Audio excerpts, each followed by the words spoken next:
कृष्णो रक्षतु नो जगत्त्रयगुरुः कृष्णं नमस्याम्यहम् कृष्णे नामरशत्रवो विनिहताः कृष्णाय तुभ्यं नमः कृष्णादेव समुत्थितं जगदिदं कृष्णस्य दासोऽस्म्यहम् कृष्णेति सर्वमेतदखिलं हे कृष्ण रक्षस्व माम्. Friends, in this fifth session of this series of guidance from Bhagavad Gita, which we have titled in a bit of a fancy manner, Punchlines and Benchmarks from Bhagavad Gita, we are going to see a very important issue which makes the basis of all the formal religions in this world, and that is, what is God? On God, what does Bhagavad Gita say? Gita has a lot to say on God. God, referred to as Ishvara. Ishvara is the general word for God in any form or without form also. And we must bear in mind that Bhagavad Gita is a summary of Upanishads.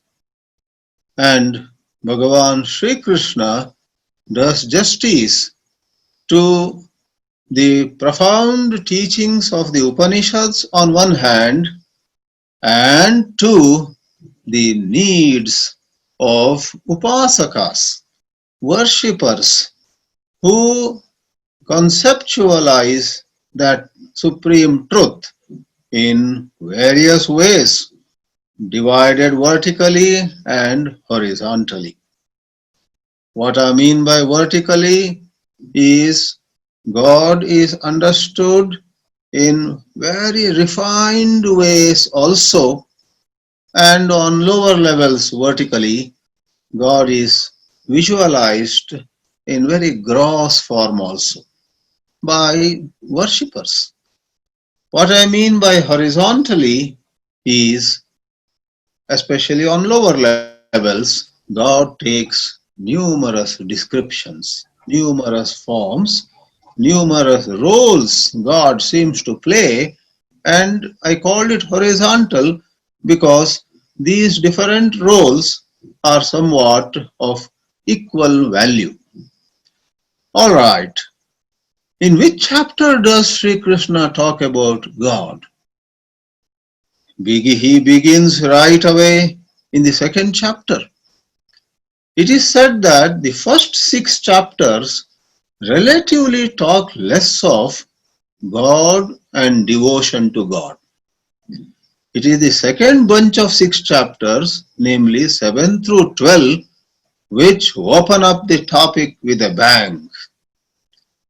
And the last 6 chapters, 13 to 18, actually put everything together, string things together, and for Advaita Vedanta, it is the last bunch of 6 which have plenty of hints towards the oneness of God and man. So the first 6 chapters are talking us about selfless service or managing our energies, pranic energies, mental energies, and so on. The first 6 chapters are known to advise us on meditation and so on. There isn't much God over there, it seems. But I will show you now that there is indeed a mention of God, a few hints, very clear hints though, dropped at some places here and there. I take you once more to the famous Sthita Prajna portion at the end of the second chapter of the Bhagavad Gita.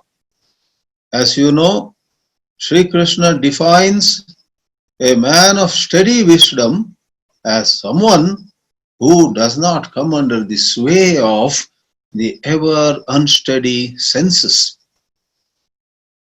Vashehi yasyendriyani tasya prajna pratishtita. He is a line in that portion. He summarizes his teachings saying, whoever has his senses under his control can be said to have steady wisdom.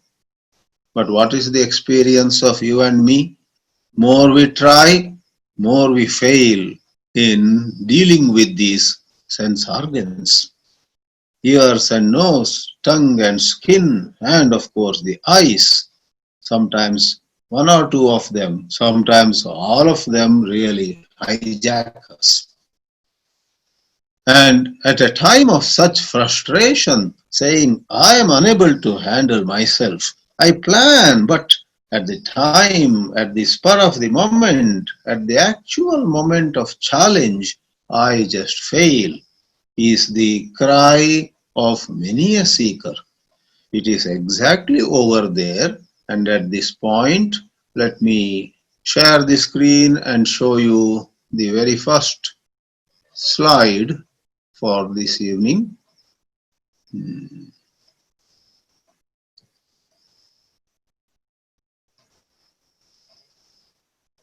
Okay. I am opening the few simple slides that we have on this topic.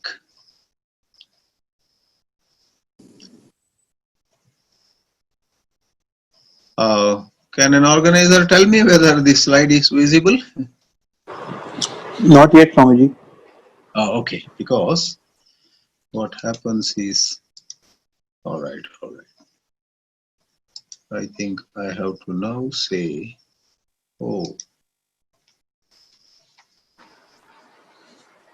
tell me when it becomes Yes. visible. Yes, it is now. It's visible.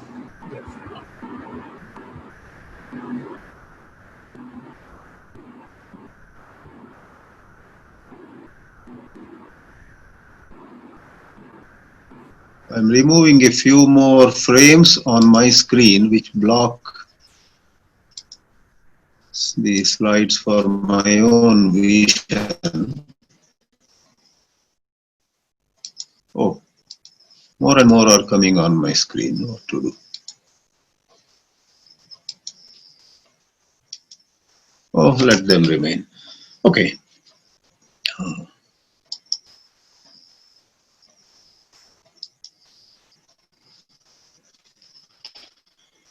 Sorry about that again. It is God's will, it seems. There are a few technical hitches this evening here in India. Okay. So, even as we strive to keep our senses under control, we don't want to be swayed by temptations. We find it very, very hard. And that is how Sri Krishna says in the 61st verse, that is the 7th among the 18 verses on Sthita Prajna Lakshana, that one tip I can give you is, even as you are striving to bring yourself under control, fix your mind in me. He uses the first person pronoun in me. Stay devoted to me. Yukta asita matparaha. Sri Ramakrishna gave a wonderful analogy. A little girl wants to go round and round in a hall, but she loses balance and falls off. And the same girl, when she holds or takes the support of a pillar, holding her hand on the pillar, and she goes round and round, she is able to stay in balance. So God has been taken by spiritual aspirants as a tremendous support. No matter how they look at God, it has been rightly said by a Western poet, I guess Lord Tennyson, God defined is God defiled. Any definition that we give of God would only do injustice to God. Therefore, no wonder Upanishads talk about God as the one that the mind cannot know. God is that which the eyes cannot see. God is that which the ears cannot hear, and so on. God is that which empowers all these faculties in us, but no faculty in us, no thought, no concept can really do justice to God. That is fine.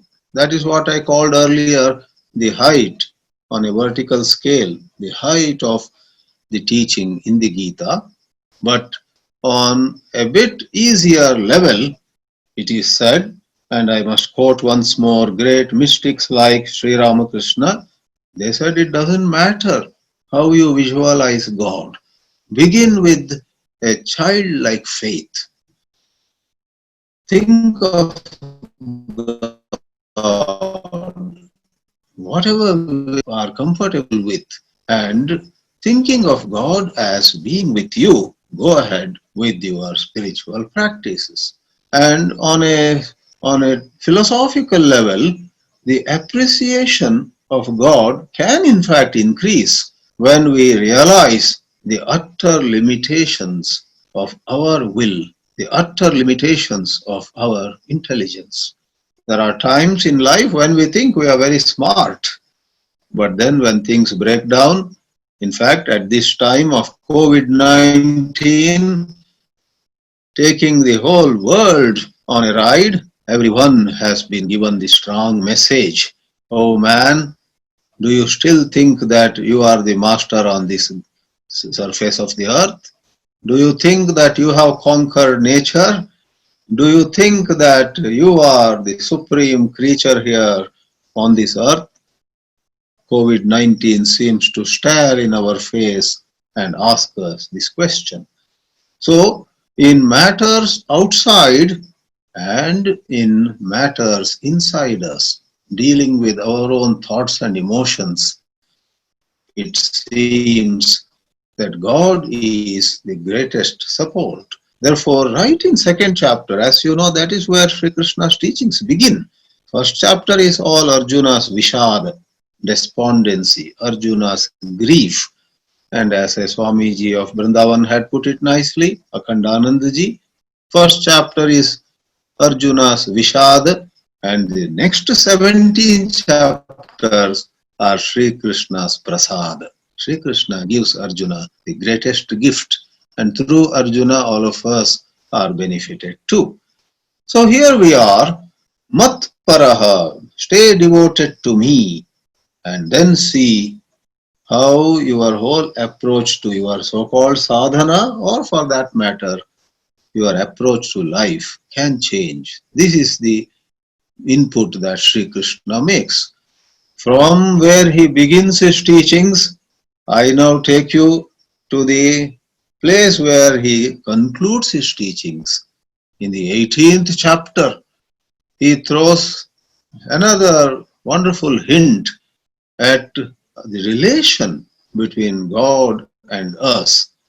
After saying so much through the 700 verses, after covering a large spectrum of topics, Sri Krishna says to Arjuna, well, what should I say further to this? In 62, he says, Tameva Sharanam Gaccha Sarva Bhavena Bharata. O son of, or O descendant of Bharata's dynasty, Bharata, surrender to him. Take refuge in God alone. And that shloka coming as the ultimate shloka. In fact, the shloka very near there also is much quoted, as you know, Sarva Dharman Parityajya and so on. But I personally regard this shloka, Tameva Sharanam Gaccha Sarva Bhavena Bharata Tat Prasadat Param Shantim Sthanam Prapsyasi Shashvatam. It is by His grace that you will receive true peace and an exalted position as regards the condition of the soul. We are all souls going through a physical experience, that underlies a lot of these spiritual teachings. Therefore, God is our refuge. God is our support. These are the two messages we have taken, and we further go now. How there was a very interesting instance. Some people approached Sri Ramana Maharshi in Tiruvannamalai and asked him, Bhagavad Gita, though pretty short in some sense, 700 verses only, not like Srimad Bhagavatam, which has some 18,000 stanzas. Valmiki Ramayana has 24,000 stanzas, and Mahabharata has 100,000 stanzas. Compared with those, Gita is just 700. Even then, they said to Maharshi, can you choose just a few? And it is said he chose 42 at the first instance. And then when they again approached him, there is one stanza in the entire Bhagavad Gita of 700 stanzas that Ramana Maharshi said, this is the one. Take this, and if you like, leave all aside. And that shloka, 10th chapter, 20th verse, is indeed very fascinating. It goes so well with Upanishadic teachings. There is no Rama or Krishna, there is no Shiva or Devi, there is no Ganesha or Hanuman coming here. In this verse, it is said, let me chant the whole shloka first. Aham Atma Guda Kesha Sarva Bhuta Shayastitaha Aham Adischa Madhyancha Bhutanam Anta Evacha. That is the shloka. Who are you, Lord? If we are to ask Sri Krishna, here he doesn't say, I am son of Vasudeva, I am from Mathura or Vrindavan. He doesn't say any of those. He says, I am the pure I, the self. See, we have put it in red and what you call uppercase letters. Aham Atma Gudakesha. Gudakesha is Arjuna's name. O Arjuna, I am the purest I. Every one of us, Hindus or Muslims, Westerners or Easterners, even animals, plants, any living being is immersed in thoughts, ideas, perceptions, and they confound the being. You and I get confused and confounded by varieties of thoughts. Thoughts take us on a roller coaster ride, don't they? But here comes Bhagavad Gita, and Sri Krishna says, you know what is the best way of holding on to God? The best form of God is your own sense of I untouched by thought. Atma is pure consciousness. Atma is pure awareness. Atma is Satyam Jnanam Anantam. Aham Atma Gudakesha Sarva Bhutashayastita. He did not make any distinction. In the good old days, Brahmin or non-Brahmin, sannyasi or brahmachari, kings or commoners, all these distinctions in society have always been around. But Sri Krishna says, Sarva Bhutashaya Stitaha Atma. Aham Adihi, Aham Madhyam, Bhutanam Anta Evacha. This is in fact such a mind-blowing pointer to the ultimate nature of God. And Bhagavad Gita actually permits the students of it to visualize God in all these ways. There is no insistence on saguna sakara with some particular attributes and in this form only. No agraha, no insistence. If you really have the capacity, go and embrace the vision of God as your own most essential being. But that becomes pretty philosophical for a lot of people. That is how religions around the world have presented God in particular forms rather than saying God is the truth of existence. The very truth of our existence is God.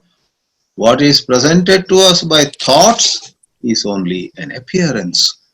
I am the self in all, O Arjuna. I am the beginning, I am the middle, I am the end. When we were little children, when we are middle-aged, and even when we are in the evening of our life, we are old and about to die.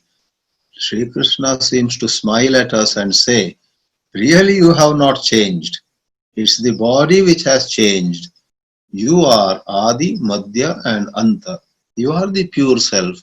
And at that level, dear friend of mine, he seems to tell us, you and I are one. God is in man, man is in God. Is the wonderful teaching. No wonder Ramana Maharshi, who was a wonderful spokesperson for Advaita, upheld this shloka. Ahamatma Gudakesha. The fourth punchline for this evening, India I am talking, is where Sri Krishna makes it a bit easier, a bit sweeter also.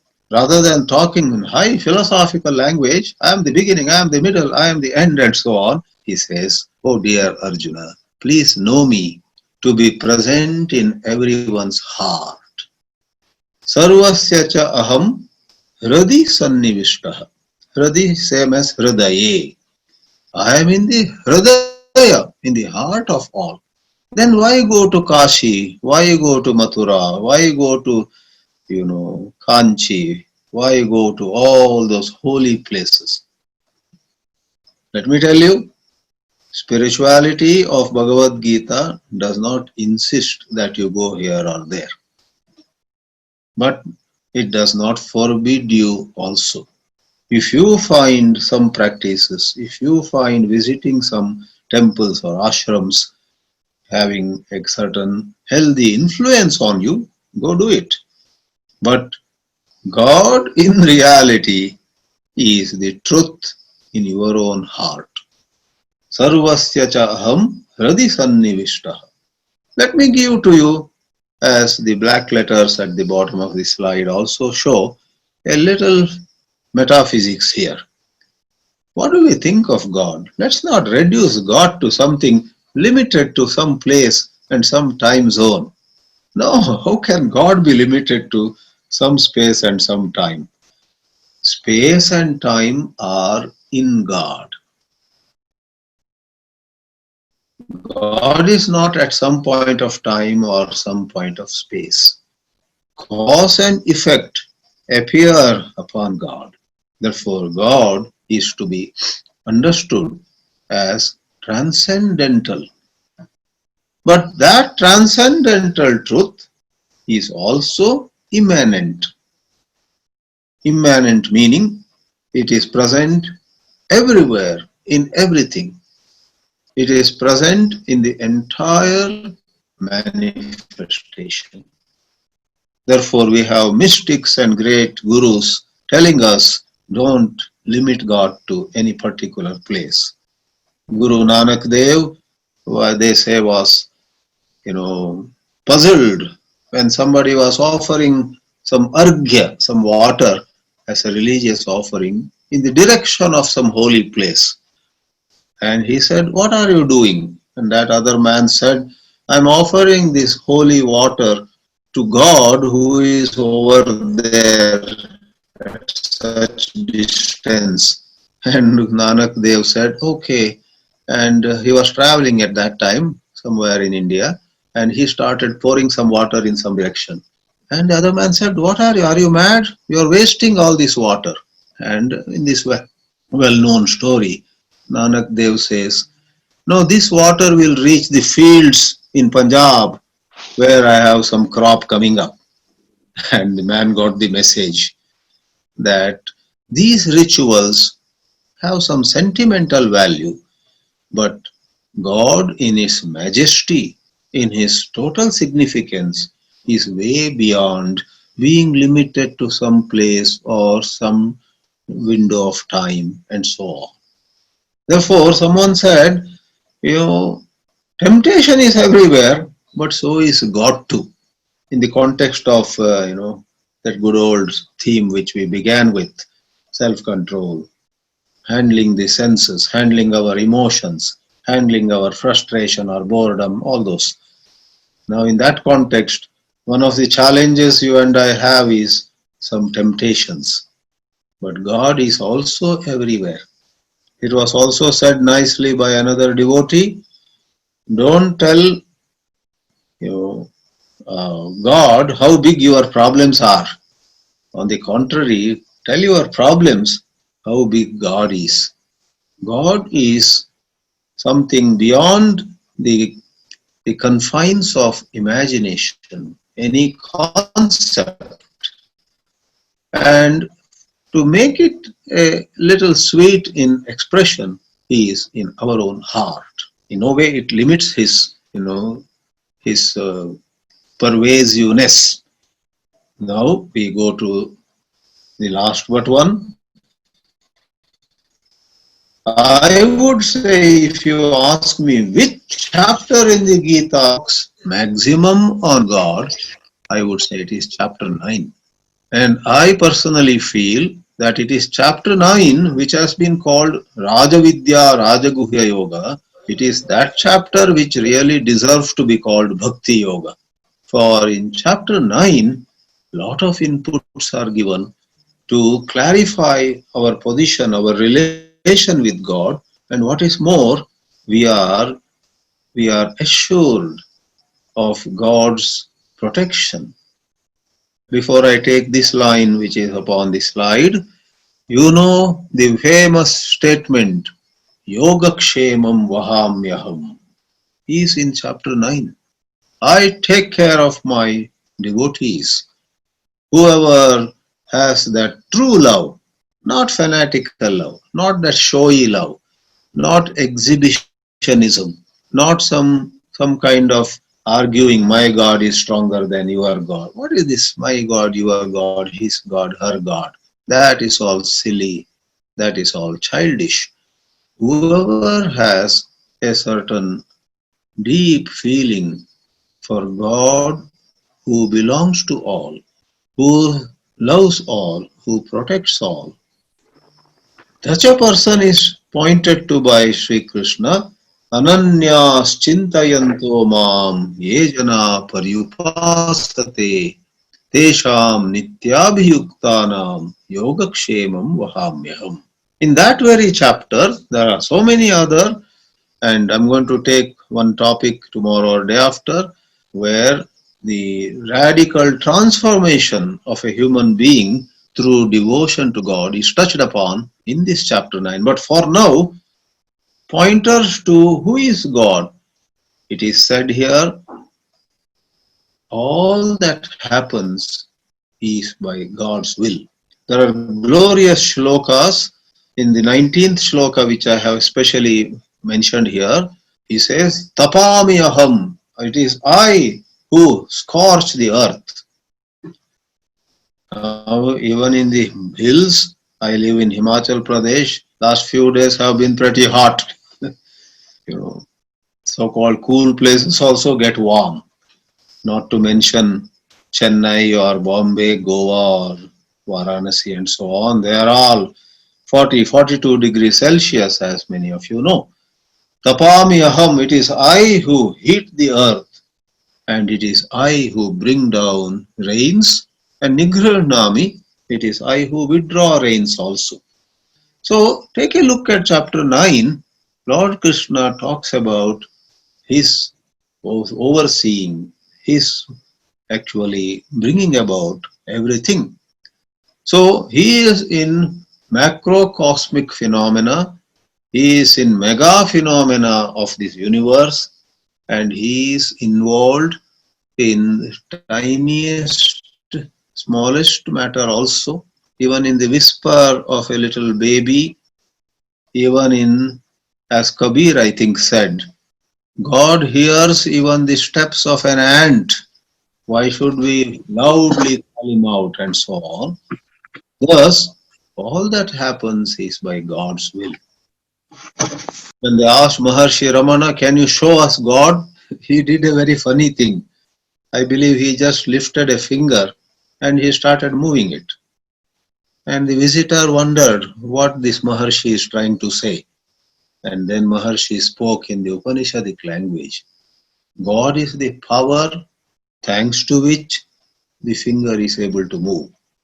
God is the power thanks to which eyes are able to see, nose is able to smell. Yat chakshusha na pashyati, yena chakshunshi pashyati, yat shrotrena na shranoti, yena shrotram shrutam. All this, yan manasa na manute, you are not able to think unless that supreme God principle, the awareness principle blesses you. Yena ahur mano matham. Maharshi said by moving a finger, this is, I am showing you God. You don't have to see God in some other form. In anything that moves even on the level of the mind, know the power of God. This is a lot of food for thought for us. However, I now go to the last slide in terms of the 6 punchlines, and I should say this answers the question. Okay, all right, all this high philosophy is good, but how do we really reach God? In the 11th chapter, where also there are such splendid statements by Sri Krishna, however, towards the end, he says, the only way you may reach me is through the purest love. Love alone is the way to me. Love which moves mountains, love which melts all barriers. Barriers with those whom we don't like. If we have true love of God, that dislike towards somebody, that refusal to forgive somebody, that grudge that we continue to have in spite of all our scholarship about somebody, all of them melt away. Once Sri Ramakrishna said, no law, no regulations, no, passing of yet another thing in the parliament, etc., can remove the caste system in our society, he said. And he then continued, he said, the only way caste differences, all kinds of high and low, all kinds of this is good and that is bad, he is a nice person, she is a wicked woman, all this labeling business will go away only in Bhagavad Bhakti. When tears flow down your cheeks in loving remembrance of God, you will not distinguish between people who were good to you and those who were nasty towards you. You will forgive them all and you will be moving on, in fact, on a different level of consciousness. Bhaktya tu ananyaya shakyaha aham evam vidhorjuna natum drashtum cha praveshtum cha, he says. It is to know me, to see me, to enter into me. The one way is bhakti. In this way, let me in fact conclude with a confession. Even as I have said a few things of God, in my heart I already have a certain ache. I try to talk on the infinite and have made a fool of myself. How can we ever talk about God? Hours and hours are not enough, and in 25-30 minutes, by throwing some pointers, by presenting a few slides, perhaps I have not, leave alone doing justice, I have perhaps made people more confused. So I conclude seeking forgiveness of God for blabbering all this way. However, we show once more the 6 pointers that we have presented in this session. Yukta asita matparaha. In your sadhana, when your spirits sink, hold God, you will find new energy. No matter what life has brought to you, never mind. Take refuge in God, He will bring you peace. I am the very self of all of you. You seem to have got hijacked by your thoughts. Yeah, when thoughts subside, you discover your own true nature, Atma, as me, God, says Sri Krishna. I am in the heart of all. Chapter 15. I bring rains, I heat the earth, I cause thunder, I cause lightning, I cause the beating of heart, I cause blood to flow in your body, and so on.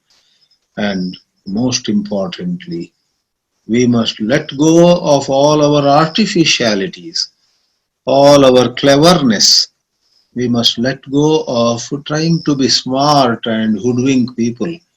We must return to simplicity and carry in our bosom simple, pure love of God. These are the teachings that come to us in this great Bhagavad Gita.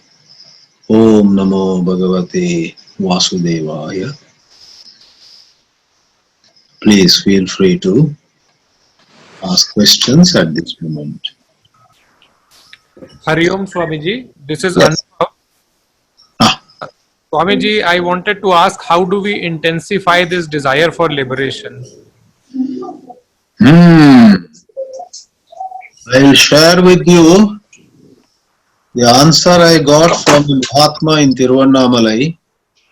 In 1990, I had gone as a young brahmachari to Tiruvannamalai. There was a Mahatma who always used to hold one hand fan. He's no more. They call him Visri Swamiji. Visri in Tamil means the hand fan. So I visited him in a little hut near the Arunachala temple, and I asked him this question: how do we get intense desire to know God, to do spiritual practice? He said, you are asking how to get mad. Be in the company of mad people, you will also get mad, he said. Yogi Ram Surat Kumar, that was his name, also called Visri Swamiji. Yogi Ram Surat Kumar said to me in 1990, be in the company of people in whom you see a spiritual intensity, in whom you don't see just scholarship, but certain passion. And then slowly you will be able to figure out, and you also get kindled. You also, the spark in you will also be ignited. Om. Hari Om. Hari Om. Hari Om Swamiji, my name is Shankar from Chicago.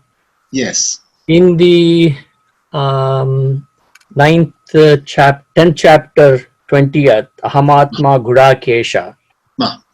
What does Gudakesha mean? Is he addressing Arjuna as Gudakesha? What does that mean? Gudaka means sleep. Gudaka is a synonym for Nidra. And Arjuna was known for exceptional control over sleep. For example, in one instance, when he was a student of Dronacharya, it is said that for 7 days and 7 nights without break, he practiced certain skill of archery.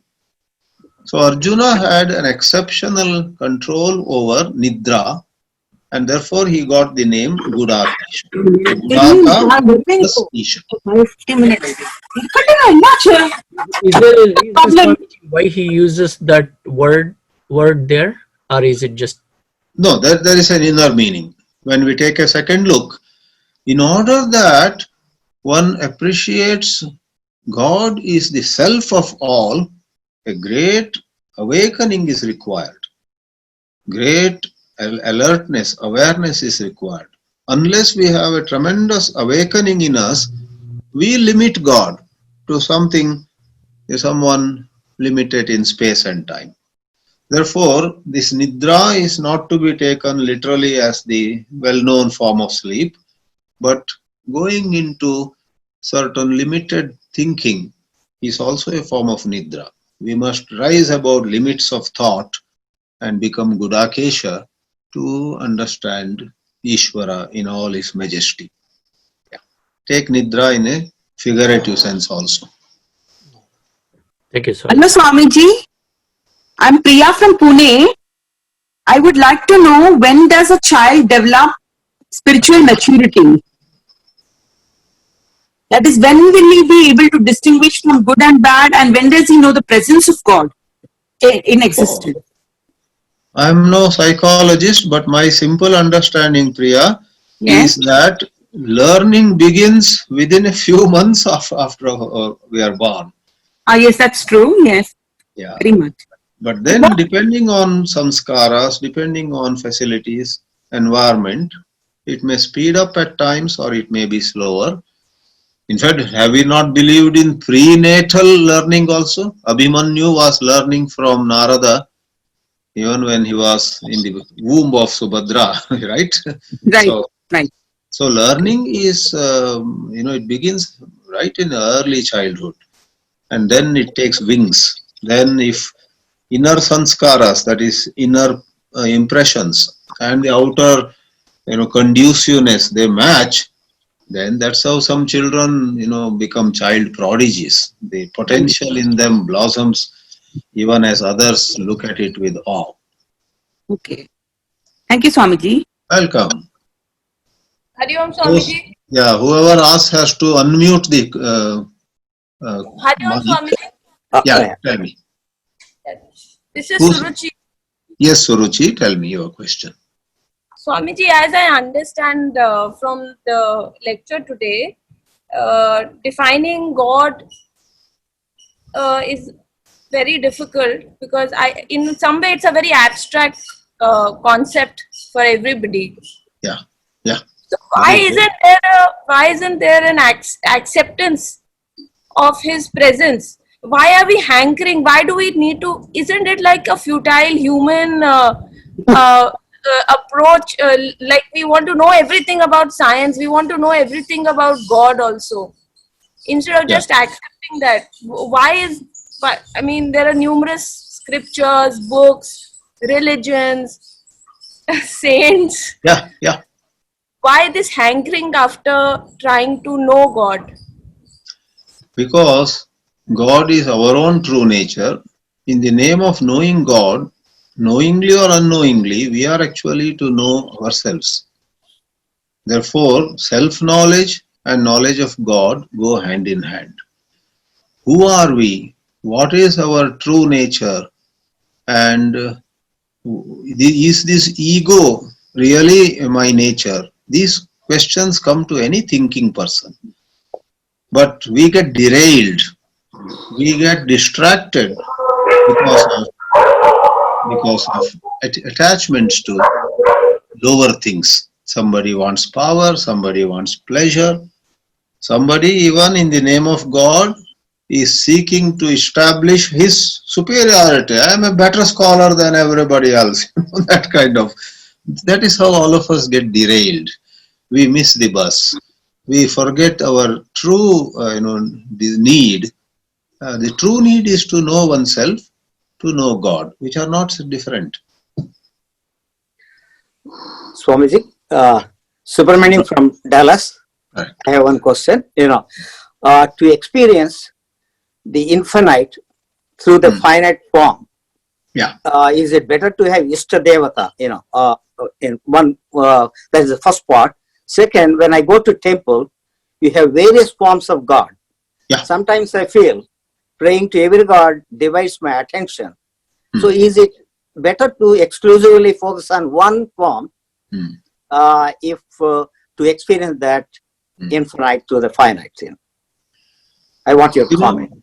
Right. Number one, most people find it helpful to gather their energies taking the help of one Ishta Devata. They think of Rama, they think of Shiva, and so on. But this is not a sweeping insistence. If someone does not have an Ishta Devata, if someone believes in doing good, in being good, the broad-mindedness of all these holy books actually permits them to be so. But most people find drawn to a form of God. Now, second part of the question is, we go to temples and there are many God forms. Now, the very broad-mindedness, which is very essential in spirituality, requires that we respect the various forms which have inspired others, but we have all the freedom to spend more time with maybe one form that appeals to us. So we may quickly, fold our hands before other forms and then spend more time. If you love Durga, you may spend more time in front of the image of Durga, recite some Durga Saptashati or some stotra, do whatever. So, what is important is we should not look down within the ambit of Hinduism, we should not look down at other god forms of Hinduism. And in today's world, we are all global citizens. We should never have a negative thought about Father in heaven of Christianity or Allah of Islam and so on. Or for that matter, in Buddhism, there is no God at all. So about Buddhist outlooks also, we say, well, though they don't define God, there is certainly divinity in the teachings of Buddha in another fashion. Therefore, we respect all and we spend more time with one. So we have to strike a balance in that way. Thank you, Dr. Swamiji, Swamiji, I have a question. Who is speaking? Chandrasekhar. Yes. In our stories, it is told when you do tapas, the God appears in presence of you. How can we conceive that? Can I see the God?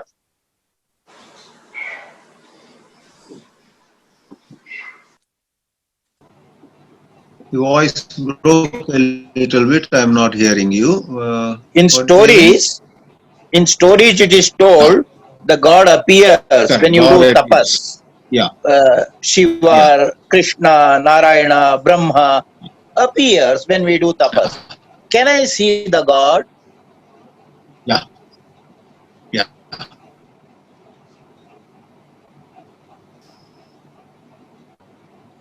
Oh yeah, why not?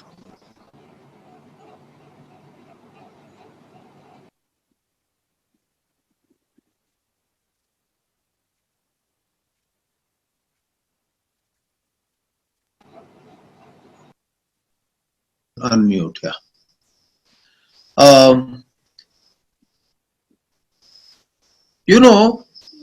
I quote Sri Ramakrishna once more. The vast water of the ocean have no particular shape, waves are rising. But when in winter, very cool breeze comes upon that water, certain icebergs are formed, right? The iceberg is nothing but water only.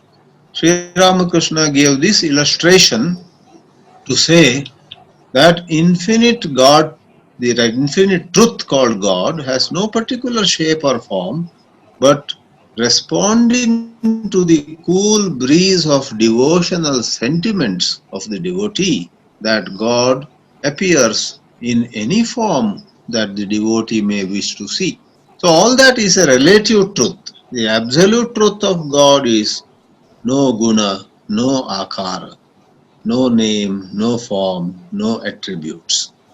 But you may see God in any form. Even today there are some saints who talk to God, who have, vision of God, and even today they are there. Swamiji, Yeah, Sai maybe this Prakash. is the last question. Is it Sai asking? Yes, Swamiji. Swamiji, actually, you Okay, told Sai. about by bhakti or love to God. That's a sixth punchline you gave. At Yeah. that time, you also told about how we can love even our enemies or people who have faulted us and all that. Yeah.